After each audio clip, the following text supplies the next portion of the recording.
Hey YouTube, welcome back to my YouTube channel. My name is Roman, and yes, we are back with another For the Culture news report where I give my commentary on everything I find interesting in celebrity news. So without further ado, let's get into it.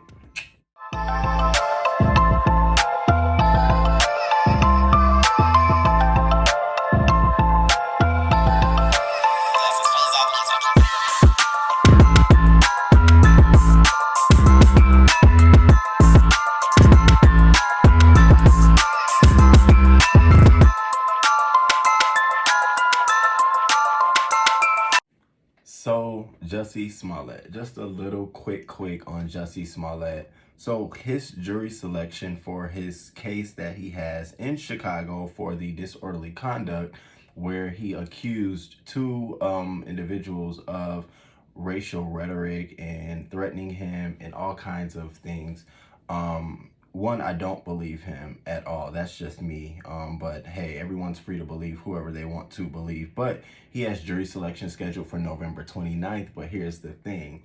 His attorneys actually submitted a motion to have the case dismissed. And so they're going to review this case on October 15th to decide whether they're going to dismiss this case or not. And my thing is, no, I think he needs to go all the way through the process. He went through getting everyone and convincing the media and everyone to be on his side. I remember going up for him like, oh, hell no, not Jussie Smollett, just to find out that you were pulling a stunt. I told you celebrities, I tell y'all time and time again, trying to get attention at any cost will harm you. And so this is a prime example. This article in Rolling Stone is separately saying that the city of Chicago is suing Smollett to recoup the costs they incurred from the police investigation into his attack. So I'm sure they're waiting to see the outcome of this disorderly conduct case to then proceed even more, put some gas on suing him to recoup those costs.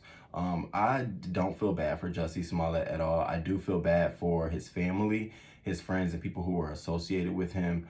I thought he was going to make a comeback because he had like a director stint going on, I want to say maybe a year ago, but that didn't seem like it turned out to be anything. And it just really is sad that he had, you know, so much momentum behind him, so much favor behind him. People celebrated him, for him to then feel like he needed to pull a stunt to save his role on Empire, to save his, you know, I honestly, I can't tell you. So I hope we can proceed to jury selection and we can skip right past the dismissing of this case. You drop down in the comments and let me know what you think about this. Do you think the judge should even consider dismissing this case, or do you think he needs to proceed to jury selection on November 29th? So Afrobeat star Tiwa Savage, I want to say her last name is, she recently was on Angie Martinez and she was discussing that she is being blackmailed. Let's explore this. So I don't know if you know her, but she is someone who's worked with like Beyonce on not the Black Parade, but the Lion King album soundtrack.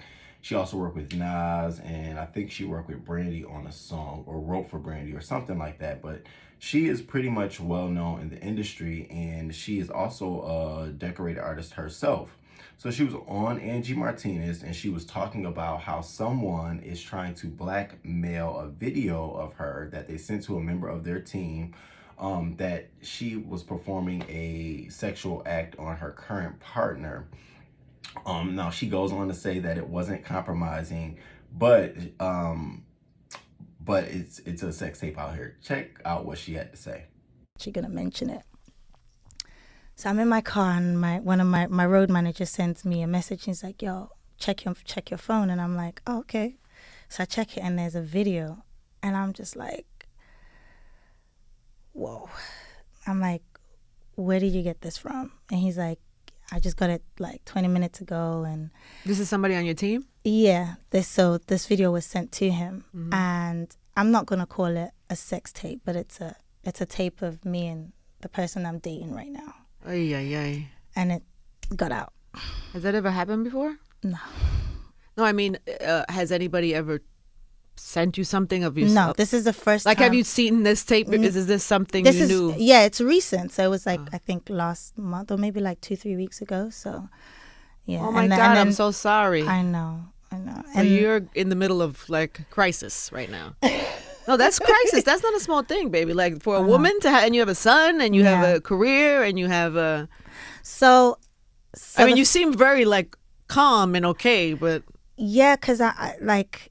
So I said the first thing I got off the phone and I sent it to my manager and she was like, "Oh my God," and I'm like, "What are we gonna do?"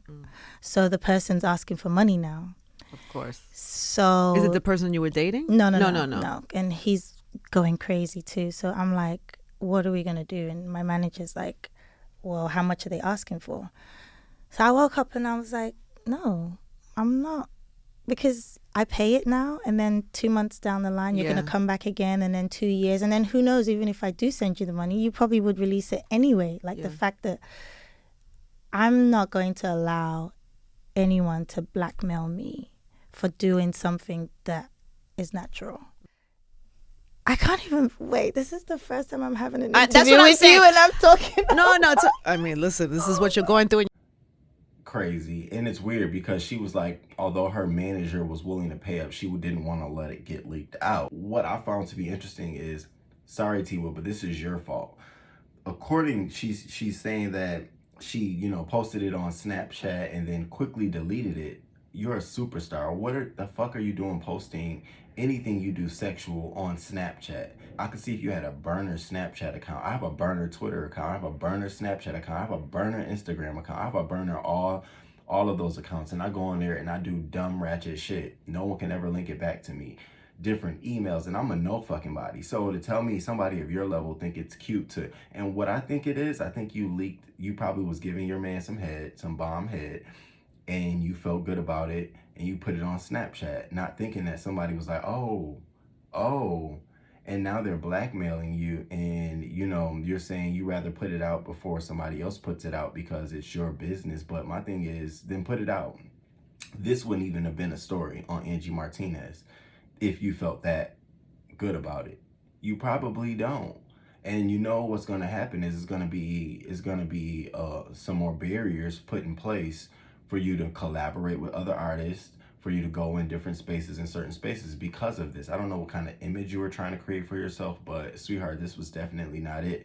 And the best PR and the best damage control in a situation like this is put that shit out. No, don't go on your Instagram or Twitter. Leak it to one of your fans who gonna leak it out and let it get out. And then you come out and release a statement saying this person leaked it out.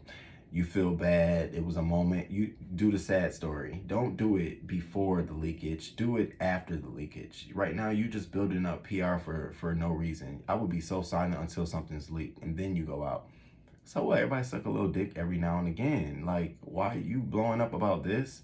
And yeah, so you drop down in the comments and let me know what you think about this. Do you think it's like a there, or because she is a growing celebrity who has worked with the likes of Beyonce, this is something she should have just paid for and got put away?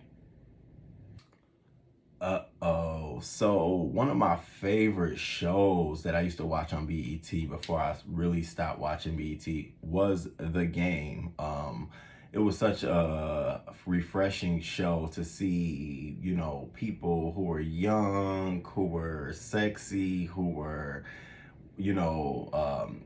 very affluent in their careers, the whole football thing. So that I enjoyed watching that. And when it was taken off air, like Girlfriends, I was like, here we go, another show. But the Game is being rebooted on Paramount Plus, and it's scheduled to air on November 11th. And Wendy Raquel Robinson will be returning as the sports agent Tasha Mack. Good old Tasha Mack. She tell it like it is. Any role Wendy Raquel Robinson plays in, she pretty much tells it like it is.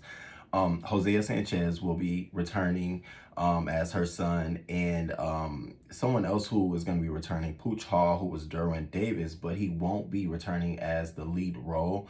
He'll be making surprise stops. So check out this trailer and then you let me know what you think. And are you excited for the reboot of this show? Now, if they bring back the girlfriends, I'm going to flip the fuck out. So yeah, you let me know what you think about the reboot of this show. This team, who we are, how we play. There's no doubt we are home. I'm changing the game, okay? Dog, you still trying to make the league, huh? That's the only dream I have. Come and ride with a winner. Shots to Vegas. It's gonna be one hell of a season. It's game time. I've decided to bring the city of Las Vegas its first ever championship. Are you ready? This is lit. It's game time, baby. So Nicki Minaj has been making the headlines lately, and it hasn't really been because of her music. It's been because of her being bored and having a Twitter account and having access to her millions of followers when she's bored. And I always say this, celebrities, when you're bored, the first thing you need to do is deactivate all of your social media accounts. Go look at your bank account and see what you can go do. The best time to be on social media is when you have an active project going on, because shit like this happens. Let's get into it. So thing number one, yes, I am very excited about Nicki Minaj hosting coming on at the end of Andy Cohen hosting the Real Housewives of Potomac's reunion, and then coming up there asking questions. I think it was a great PR move for her to sort of be surrounded by older women, be surrounded by, just get out of this whole Barbs and little girls and little boys world. And I think for her, this allows her to ask questions to older women, us watch her engage, and then, you know, allow older women to sort of allow us to watch older women dissect her and really see how they perceive her. Like, is she a joke in real life, or like, you know, how do people perceive her? So I'm excited for that. I definitely want to see the chemistry, because we always see her with her fans and we always see her with, you know, reporters and people who have to kiss her ass. Well, this is a different kind of thing, and half these women probably don't even know or listen to Nicki Minaj like that. I mean, I'm sure they know who she is, but not as much as a fan of Barb. So that'll be interesting. I'm excited about that. Nicki recently went on an Instagram live session where she was trying to promote the new single with Jessie Nelson. And she said that, I think I've been shadow banned on a couple social media outlets because of my comments on the vaccine. And Nicki, what the hell you think you been? You think you just gonna say stuff like the COVID-19 is causing people to have swollen testicles and then think you're not going to be shadow banned? I absolutely 100% believe someone's dedicated to watching your tweets. First of all, you have so many people following you. Kids, for one. You have so many, you know, other influencers. You have so many news reporters. You have so many other educators following you. So anything you say, anything you do is subject to interpretation. Now, can you imagine someone looking at what you said, swollen testicles, looking at themselves thinking they got swollen testicles, going to the hospital saying they got COVID-19 because they heard Nicki Minaj? It don't make sense. That's not your world. You're not a health expert. No one asked you for your COVID-19 testimony. We really didn't care about your cousin and his testicles. I mean, that's stuff you're bored. You're bored. And it pisses me off when y'all get bored like this, because you do dumb shit and you start saying dumb shit. Now, you know, and I'm a Nicki Minaj stan. Everybody knows pretty much that. I'm a Nicki Minaj stan. I go up for Nicki Minaj. But I'm going to have to tell you, stop doing this little shit. We are just now trying to get over this whole Kenneth Petty and Jennifer situation. Then we go back with the COVID situation. And then now, you know, you want to say that social media is shadow banning you. Stop complaining. Stop talking about it. If it's happening, let it happen. Don't be a Meek Mill. Don't whine and cry about it. Move on. Drop a single, rap, go on a TV show. There's so many things you can do. Start your YouTube channel up. Do something, Nicki. But other than this is it really, because, you know, again, I say this again. Your fans are growing up. We're getting a little older. So the antics you're pulling is a little like, the fuck? The fuck are you doing? You better take note to some celebrities that you admire, and you know, I pay attention to the ones you admire, and watch how they run their social media. take note. Drop down in the comments. Are you excited about her hosting the Real Housewives of Potomac's reunion? Not hosting, again, asking some questions at the end and just watching their chemistry and dialogue. And also, how do you feel about Nicki saying she's shadow banned? Like, do you feel bad for her, or do you think this is a result of being bored? Ciao. This is another little quick, little light.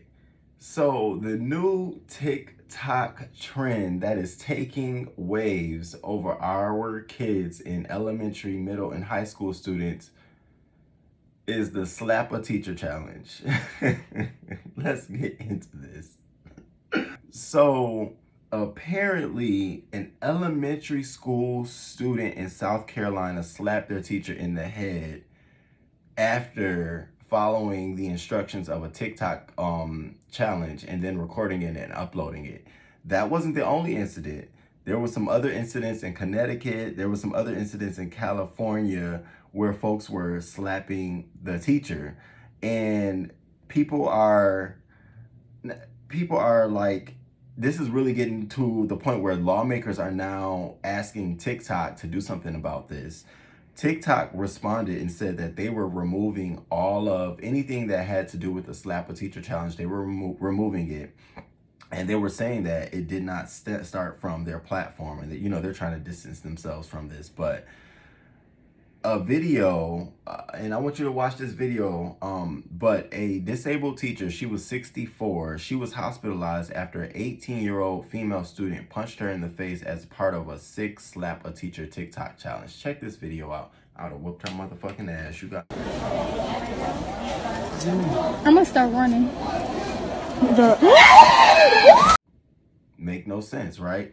Then a middle school student in Braintree, Massachusetts is facing disciplinary consequences after they allegedly hit a teacher after being inspired by the challenge. Let me tell you something.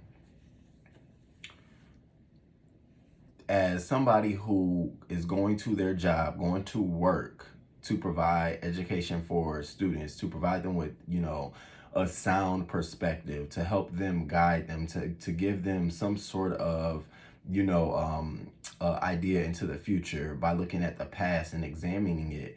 You mean to tell me you're gonna come to my classroom off some damn challenge off of TikTok and slap me in the face? This is a moment where I always, you know, I oftentimes say this is why I couldn't be a teacher, because I'm gonna haul off and slap the fuck out of you. That is one of the most disrespectful things ever. I don't care. You know, I could see two students getting into it and then, you know, as a bystander trying to break it up, I get assaulted or hit. I get that. That's par for the course. But to literally be teaching and a student thinks it's because they're trying to record and go viral, they slap me, I'm going to slap your ass back. We're going to have a multiple viral. You know, it's going to be slap a teacher, slap a student up in this. I think this is completely uncalled for. I think at this point, parents definitely need to be reining in their children with this TikTok. I mean, when as an elementary student, can you imagine a little elementary student coming up and slapping you? 18-year-old girl slapping a 64-year-old teacher. She had to go to the hospital. No. We had to go to the hospital because I'm gonna give you something that you can feel and lose my job at it. Yeah, of course. I'm gonna lose my job. But in the process, I'm gonna sue the school, and I'm gonna take that student and that parent down as much as I can. This is so crazy. Yeah. I'm like, okay, so this is what we're doing now. We're to the point where we're slapping teachers. Y'all it's too much time on folks' hands. This pandemic has really allowed people to think about some of the dumbest shit ever. And this is one of them. Parents, get your kids under check. Schools and teachers, y'all better come up with a plan, because I already can see they're going to slap the wrong one and get slapped back. I'm trying to tell you now. Y'all drop down in the comments and let me know what you think about this entire challenge. And do you think that teachers at that point have the right to retaliate? So, in another edition of Baby Mama, Baby Daddy drama, we have Lyfe Jennings, who recently took to his Instagram stories to air out his own dirty laundry. Let's get into this. So he posted on his Instagram stories, "I'm a bitter baby mama's worst nightmare. They have to see me on TV or hear my music. I stay successful no matter what. no matter how hard they try to bring me down, and they can't succeed because they be too worried about me. And I'm feeling like this is unsolicited that he just posted this on his Instagram story. He then posted and then deleted. Even right now, they reading this wanting to respond so bad, but they can't. You know why? Because they blocked. You're supposed to be happy in your 40s. I know I am, because I mind my business, and my business is me. Just a little reminder, ask yourself for real, where you would be without my $10,000 a month. Let's be real. Humble yourself. I'm a blessing.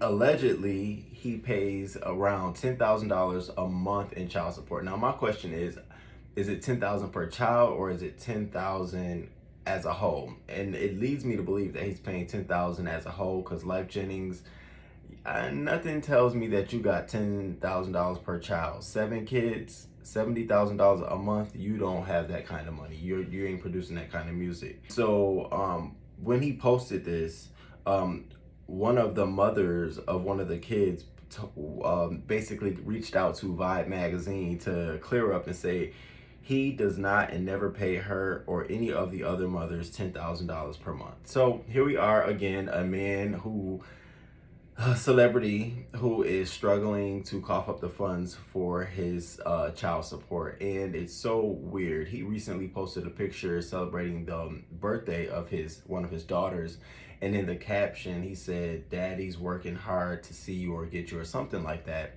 And it just lets you know that, you know, I don't think social media is the place you want to come to solicit support for your own dirty laundry, when as you peel the layers back, it sounds like you aren't paying child support and that you are sort of being a deadbeat father. I don't know, I don't want to put the blame on you, but I think it's really funny how now, as we get towards the end of the pandemic and into reality where the pandemic is sort of set in, we're now noticing a lot of celebrities and their child support payments either being behind on them or not paying them at all. And I found this to be real interesting that he even decided to go to his Instagram to say that, you know, he's living his best life and people are worried about him. No, you could try hard to put this image out here. We've seen enough rappers and celebrity singers and celebrities to know that the well is drying up and you are running out of funds. You drop down in the comments and let me know what you think about this entire story. Do you think Lyfe Jennings is putting up a front? He doesn't really have the money to pay the $10,000 in child support? Or do you think he is going through a terrible, terrible situation with one of his baby moms, which is now leading to this bad press? So Taraji P. Henson, I'm so excited for her. I'm always so excited for her. I would love to hang with the Taraji P. Henson. She's like my kind of real, kind of down ass, you know, female lady. I love her. So she recently spoke with Good Morning America about her role on Muppets and her upcoming role in the musical Annie Live as Miss Hannigan. And she was talking about her, you know, how she's been acting and how, you know, sometimes in acting she can only go so far, and she's done so many iconic roles that it was just the amount of time before she pivoted to music. Check this out. I'm just working on some really good feel-good music. I mean, you know, I'm not trying to toot my own horn here, but it was time for a pivot because I've done so many iconic roles, you know what I mean? And it's like, I can't just, you know, acting, it has to be something that excites me, that challenges me, you know, like Miss Hannigan and Annie challenges me. That's musical theater, taking me back to my roots. So it's about just continuing to challenge myself. So extremely inspired by her role on Muppets, where she had to on Annie Live, where she actually had to sing and actually perform. And so this helped her actually feel, you know, like the music was falling in her lap, as she said. And so I'm really excited to hear what kind of music she's going to be singing, what lane she's going to fall in. I imagine it'll be like sultry R&B-ish. I'm really excited for her. Now, she is also going to be debuting a show on Facebook called Peace of Mind, and she's going to be having intimate conversations with a bunch of celebrities: Megan Thee Stallion, Chance the Rapper, Chloe Bailey, Carl Anthony Towns, and Angela Simmons, and the focus of her show will be to talk about mental illness, mental health, and how it should be a priority and important to you. So I am going to definitely be looking out for that, but I'm definitely going to be looking out for your music, Taraji P. Henson. And you drop down in the comments and let me know, would you be excited to hear some music from Taraji P. Henson? So before I talk about this story here, I just want to preface it by saying I absolutely 100% believe in allowing everyone to express themselves and see themselves in every light, in every aspect. I just think that it needs to be filtered if it's going to be for kids in a way that's tolerable, in a way that aligns with the values of not only their own households, but the values of being a productive citizen in society. I think that's a general term. I think that's just being a positive person and having a positive outlook on life. So if you feel like you have to express yourself, whether you're black, white, green, blue, gay, straight, however, and it's positive and it's adding to being a productive citizen, I have no problem with that. So now let's jump into this next story. DC Comics' current Superman, John Kent, son of Clark Kent, comes out as bisexual in the latest issue of Superman, son of Kal-El. So in the November 9th issue, the son of Clark and Lois takes his life in a new direction. And here's what the writer Tom Taylor had to say. I've always said everyone needs heroes and everyone deserves to see themselves in their heroes. And I'm very grateful DC and Warner Brothers share this idea. Superman's symbol has always stood for hope, for truth, and for justice. Today, that symbol represents something more. Today, more people can see themselves in the most powerful superhero comics. And, I applaud you for taking this step and, just bringing, bridging the gaps and including being diverse and including other, segments of people, gay, bisexual, black, into your work, your writing in the DC Comics brand. Now, here's my opinion. I feel like this, I feel like apples to apples, right? So I feel like, let's say the gays, the LGBTQ community started this magazine since 1970s, and they had a character on there who was just gay, known as being gay, but everybody loved this character. And then let's say one day in 2021, there was a straight alliance who decided to take that same character and make them straight because they wanted to diversify this character and make this character appealing to the masses. Would the folks who've been watching this character be gay all these years, would they feel some kind of way now seeing the character that they've come to love and adore and be used and stretched in a different light? That's my first question. And then secondly, what is so bad and what is so wrong with creating a new whole comic character around the LGBTQ experience? I think it's something to say when you have a whole body of work, not where we're jumping on to a piece. Okay, now this person is gay, so let's tell the story from this aspect. It seems a little serving the purpose. It seems like, okay, I want to jump on this bandwagon instead of taking the time to actually write a whole piece, a series.